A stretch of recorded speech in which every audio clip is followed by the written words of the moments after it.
Voilà, merci de vous avoir déplacé pour mon petit workshop. Je vais vous montrer une application qu'on a fait récemment dans le domaine de la fabrication des cartons. Une application où il y a une intégration assez complète de logistique et intralogistique. Et voilà. Je suis désolé que je n'ai pas su avoir quelqu'un du client avec moi. Le chef de projet, il s'est marié il y a 2 semaines, il est parti en voyage de noces.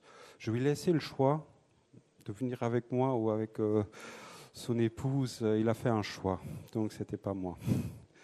Voilà. Je m'excuse avant, toute la présentation est en anglais, l'écrit, mais je vais parler en français. Je pense que ça passera très bien comme ça. Je vais d'abord faire une petite introduction de CTI, donc de ma société, ce qu'on fait, et puis après rentrer dans le projet lui-même.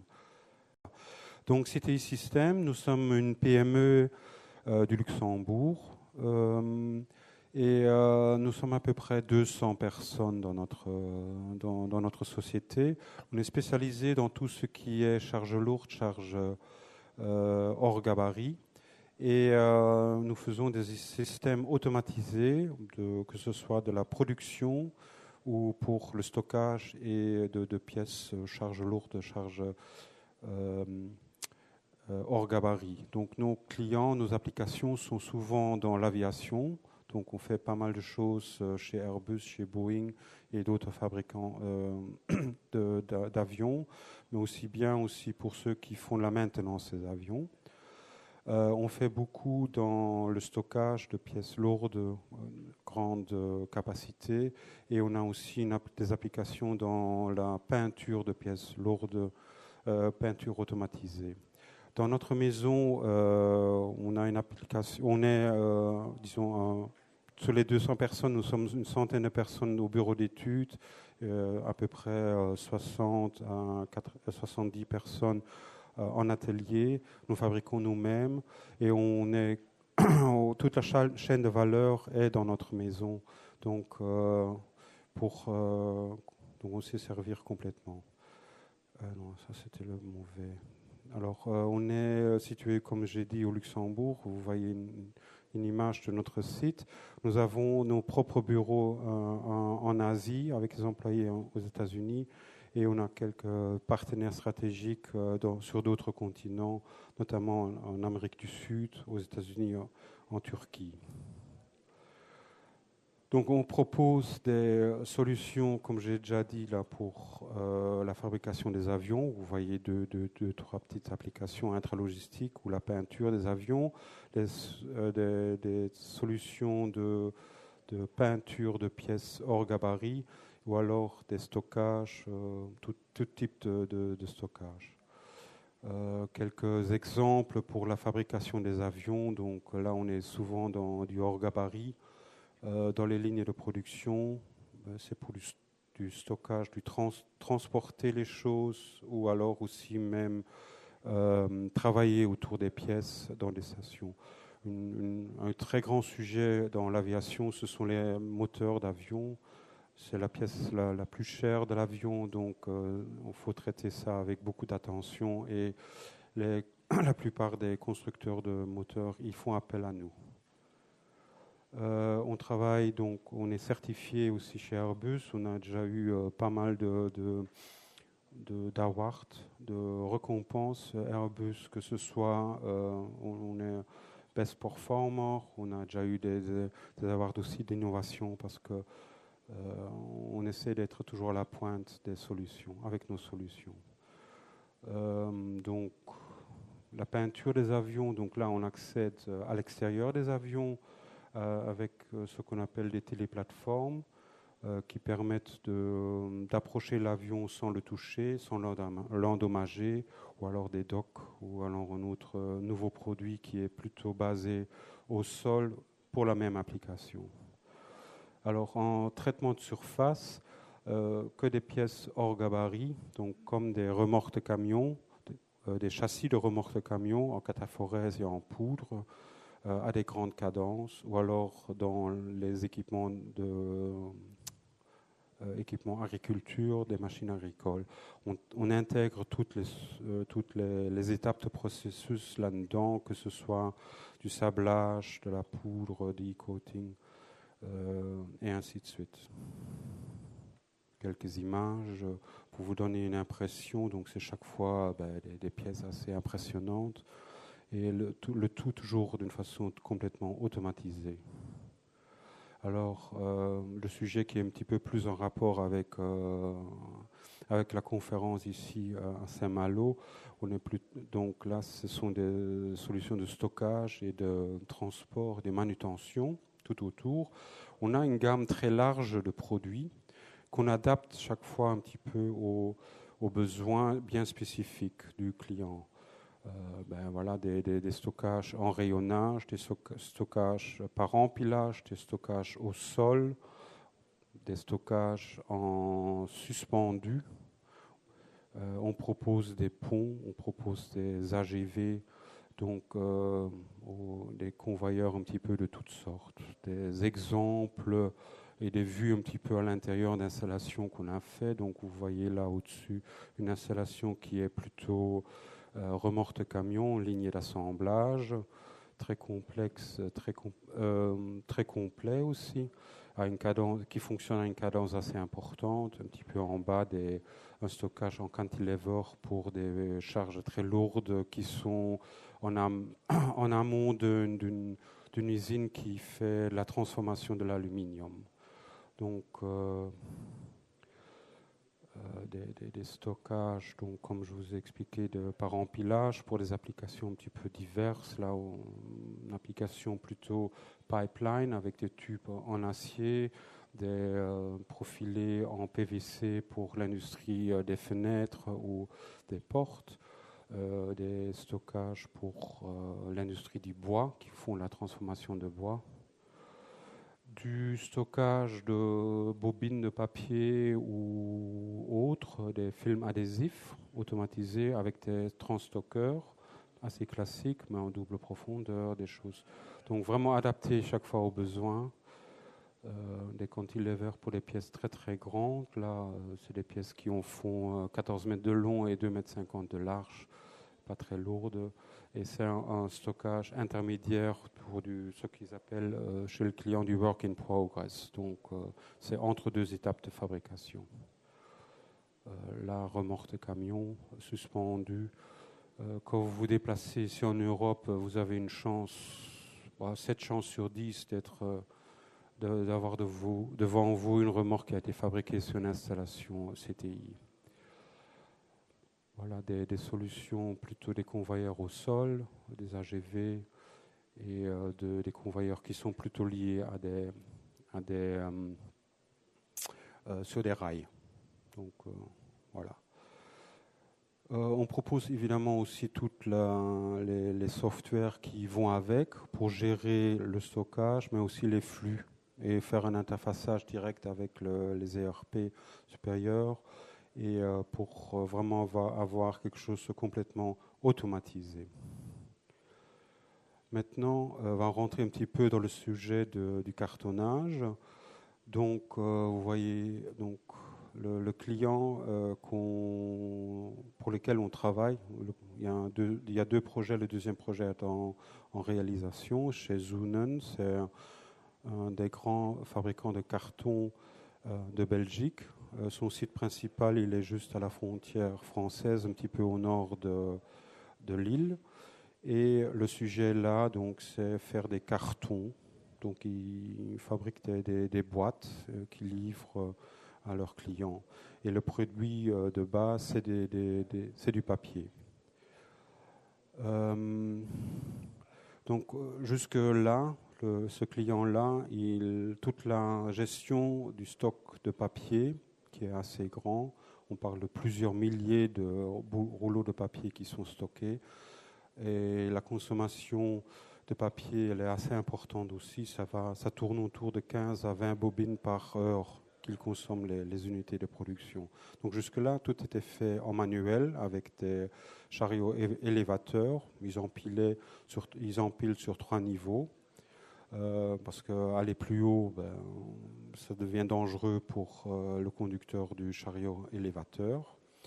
Ils ont une gestion automatisée ou un WMS qui gère tout le stock. Donc, les opérateurs ils reçoivent des instructions, donc ils ont des écrans sur lesquels ils voient ce qu'ils vont faire. Mais ce sont des simples exécutants dans le process. Donc, c'est un travail qui n'est pas très intéressant pour les personnes qui le font. Et voilà. Donc, le challenge. Donc c'est un système, disons, un flux de matière qui est vraiment piloté par des opérateurs, entièrement piloté par des opérateurs. Alors le challenge ici, donc c'est, mais un petit peu comme partout en Europe, trouver du personnel, c'est difficile. Garder du personnel, c'est encore plus difficile. Et c'est quand même une activité qui consomme pas mal de personnel et c'était... le client il avait estimé que c'est un travail qu'il pourrait automatiser facilement. Aussi pour se rendre un petit peu indépendant de performance des opérateurs et avoir quelque chose un petit peu plus continu. Deuxième grand souci était que le stock était limité, comme il ne pouvait empiler que sur 3 niveaux. Il est en développement. Il voulait aussi, il fait de la spéculation avec du papier. Il achète beaucoup de papier quand le prix est bas, donc il veut pouvoir le stocker et l'utiliser plus tard. S'étaler, ce n'était pas possible. Il n'y avait plus de surface, donc ajouter encore un bâtiment, c'était pas possible. Et en plus, plus ça s'étale, plus les chemins deviennent longs et plus ça devient inefficient dans l'opération. Alors, un autre souci, c'était les erreurs, des problèmes de devoir des bobines endommagées, des problèmes de sécurité, parce que bon, les gars, ils roulent vite, donc quand vous y êtes, c'est dangereux pour les personnes qui sont autour. Il y a eu des accidents.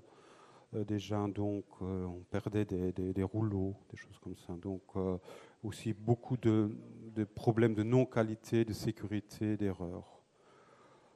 Donc, je voulais juste faire une petite parenthèse pour expliquer un petit peu comment fonctionne une onduleuse. Ils appellent ça une onduleuse en français. Donc ça, c'est une vue, le travers d'une onduleuse telle qu'elle est utilisée chez ce client-là. Donc sur la gauche, vous avez la partie où on doit livrer les bobines. Pour faire du carton, ils font du carton à un niveau, deux niveaux, 3 niveaux. Et donc il faut autant chaque fois qu'il y a un niveau qui s'ajoute, c'est 2 bobines en plus ou 2 layers en plus qu'il faut rajouter. Donc ça explique un petit peu le nombre de bobineuses ou de débobineuses qui sont sur l'installation. Ici, c'est une machine, je n'ai pas trouvé celle de 7. Ici, c'est avec 5 dérouleurs. Eux, ils ont une machine avec 7 dérouleurs. Donc, au total, vous allez, pour certains produits, vous allez trouver 14 rouleaux de bobines de papier qui sont dans la machine et devant la machine, il y a pour chaque dérouleuse, il y a encore 2 autres qui attendent, qui sont là dans le suivi. Donc ça fait beaucoup de bobines de papier qui sont dans le circuit. Ils changent à peu près toutes les heures le produit. Donc la configuration des bobines change aussi chaque fois. Donc il faut savoir gérer ça.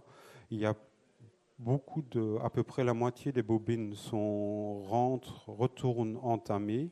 Donc pour 20 qui arrivent du stock de produits frais, il y en a 10 qui retournent après dans le système et ils rentrent dans un stockage intermédiaire pour être utilisés plus tard, consommés complètement plus tard. Ils ont à peu près 200 types de papier différents. C'est des qualités de papier, des hauteurs de bobines ou de largeur de papier.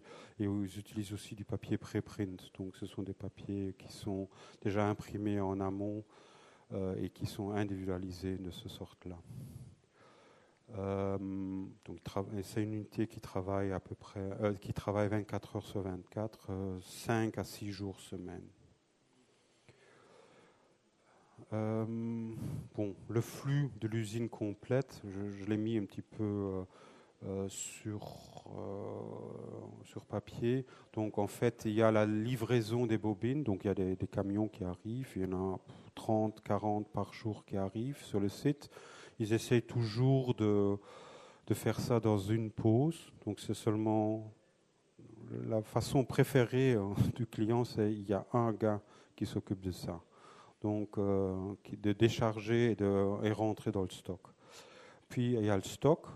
Il y a 2 stocks différents. Une fois le stock de matières premières frais, et puis après les bobines qui ont déjà été une fois sur l'onduleuse et qui sont retournées. Vous avez l'onduleuse, donc c'est le corrugator en anglais. Après le corrugator, donc après l'onduleuse, on a des plaques de carton qui, elles, sont des piles qui rentrent ce qu'ils appellent le work in progress. Et là, il y a encore des étapes de transformation. Ça peut être 1, 2 ou 3 différentes étapes de transformation avant qu'il y ait le produit final qui, là encore une fois, un grand stock de produit final. Et après, c'est envoyé par camion et livré au client. Donc ça, c'est vous donner une fois une idée du site, ce qu'il y a comme activité là-dessus. Donc, les objectifs, donc au début, on a démarré ça il y a 4 ans. Donc, c'était les premières discussions. Il a fallu à peu près 1 an pour définir les besoins et de proposer des solutions qui soient acceptables. Et puis après le démarrage du projet, parce qu'il y a une grande partie génie civil là-dedans. Et il a pris encore 1 an et demi avant qu'on puisse, nous, installer nos équipements. Donc, l'objectif, c'était vraiment l'automation au maximum.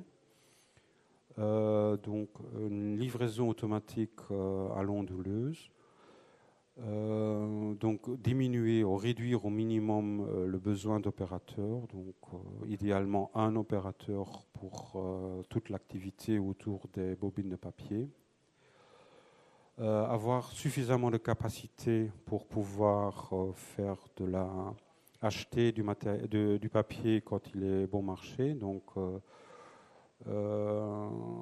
et avoir un système qui fonctionne vraiment presque 100% quoi, de disponibilité. Donc, parce qu'ils ont très peu de possibilités de maintenance. Leur staff, il est fort réduit. Ils sont très, très lean.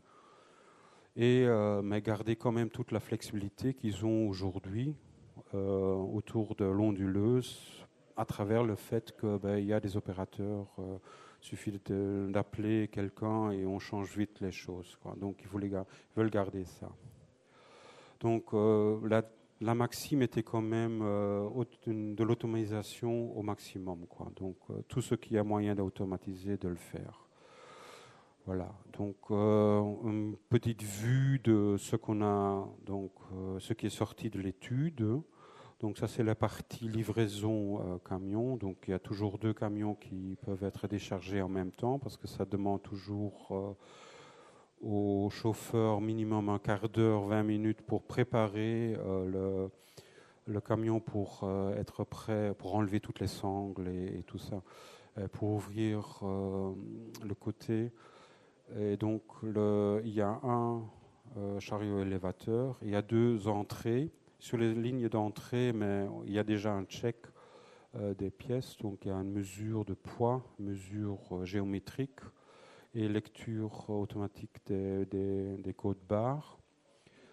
Et puis après, ça rentre et c'est empilé. Il y a deux ponts empileurs. Alors à la sortie, mais on a donc ils sont tous debout.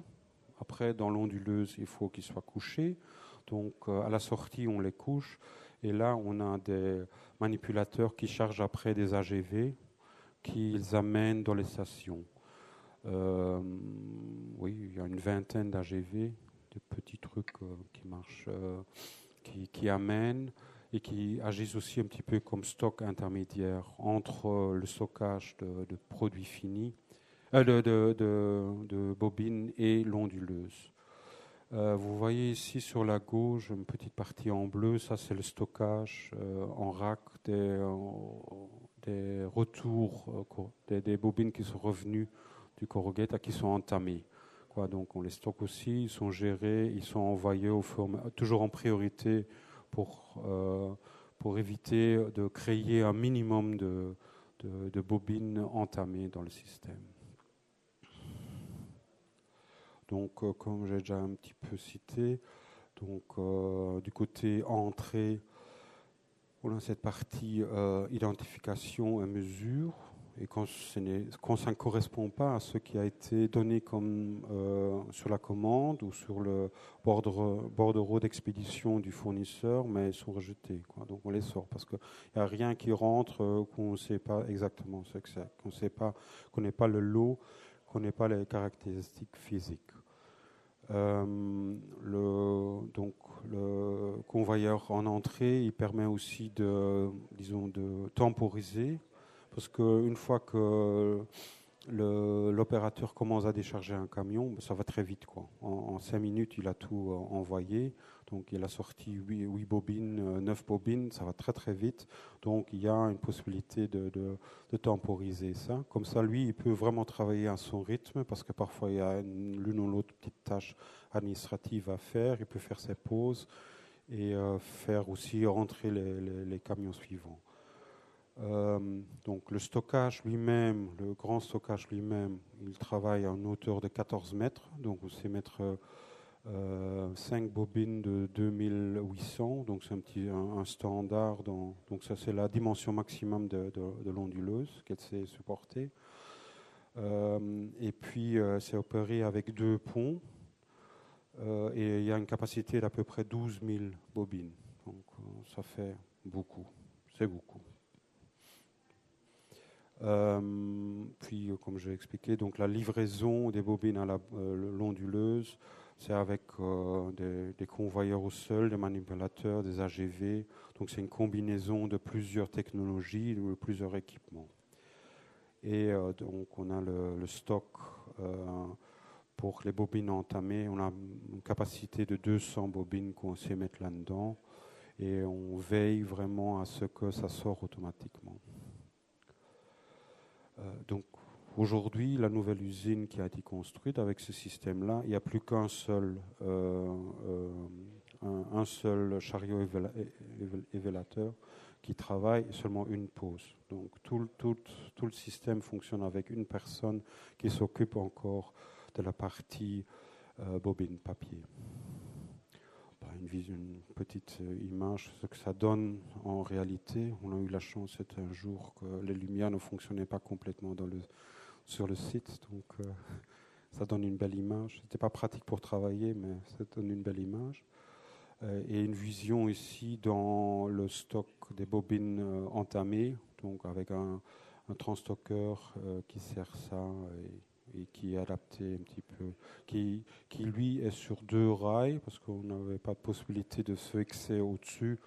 Et comme la hauteur dans ce bâtiment-là était limitée à 10 mètres, donc voilà, c'est une solution qui est très très bien adaptée à cette application-là. Alors, pour terminer, on a fait beaucoup de hardware, donc beaucoup d'équipements, mais la clé en fait du succès et ce que le client apprécie énormément, c'est le fait que, point de vue software, ça fonctionne sans aucune intervention. Donc, ça veut dire quoi ? En fait, un fournisseur qui envoie un camion avec 8 bobines, il envoie le bordereau d'expédition électroniquement au client, il est enregistré et le système qui va gérer après tout le stockage, il reçoit cette information-là avec tout le détail et toutes les informations qui sont liées aux différentes bobines.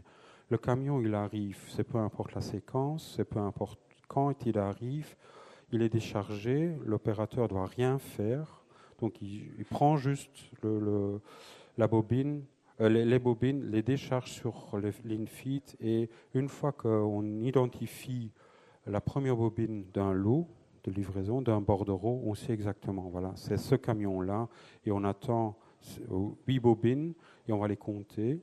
On va bien vérifier que les données fournies par le fournisseur correspondent bien, donc physique, le poids, parce que c'est acheté au poids. Ça correspond bien, et comme ça le client il a aussi la validation en quelque sorte commerciale derrière pour valider après les factures et les bordereaux de livraison. Ensuite, avec cette information-là, une fois, on gère classiquement avec un WMS le stockage, ils sont stockés. Puis, ce qui est un petit peu moins classique, c'est que le WMS il reçoit des informations de la production de l'onduleuse. Donc, c'est l'onduleuse qui donne le rythme. C'est l'onduleuse qui tire le papier du stockage. Il donne ses ordres de production. Il définit une séquence. C'est à nous de définir le timing derrière. Donc, c'est à nous de définir quand est-ce qu'on sort quelle bobine et comment est-ce qu'on les livre. Et tout ça, c'est géré par les algorithmes qui ont été développés sur ce projet-là, pour cette application-là. Et puis après, il y a toutes les autres applications WMS historiques et inventaires et tout ça qui sont liées là-dedans.